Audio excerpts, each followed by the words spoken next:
It's been a while since I've done a book review, but when I read Brotherhood by Mohammed Mbagasa, I just knew I could not keep quiet about this one. I really needed to reactivate the part of my brain that does book reviews. Now, this was initially released in 2014 or 2015. It is Sarge's debut and was translated to English from French by Alexia Trigo, which was then published in 2021, hence opening it to an English audience. Now, this book is set in a fictional town of Calais, and it is ruled through fear and control by the Brotherhood, which is an Islamic extremist sect.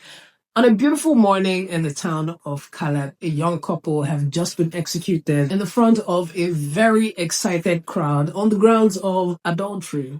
There is no pushback, there is no outcry, there is no resistance whatsoever. However, that event, amongst other factors, then became the catalyst for a revolution. Now, this book, it deals with really heavy and sensitive themes, and it can spark really intense emotions and discussions. And it is quite, and if you ask me, I would say it's a calculated critique or criticism of religious extremism, totalitarianism, and how people's beliefs and perhaps actions and inactions can fuel cruelty, injustice, and violence. Now, I enjoyed reading this book for various reasons, but I particularly enjoyed the structure that it has. Well, it is written primarily in third person, but there are two women that are usually writing letters to each other, and I always looked forward to their exchange because I think the core message of the book are in those letters. I don't know if it's just me, but there is a way third person can feel like you're observing as opposed to experiencing.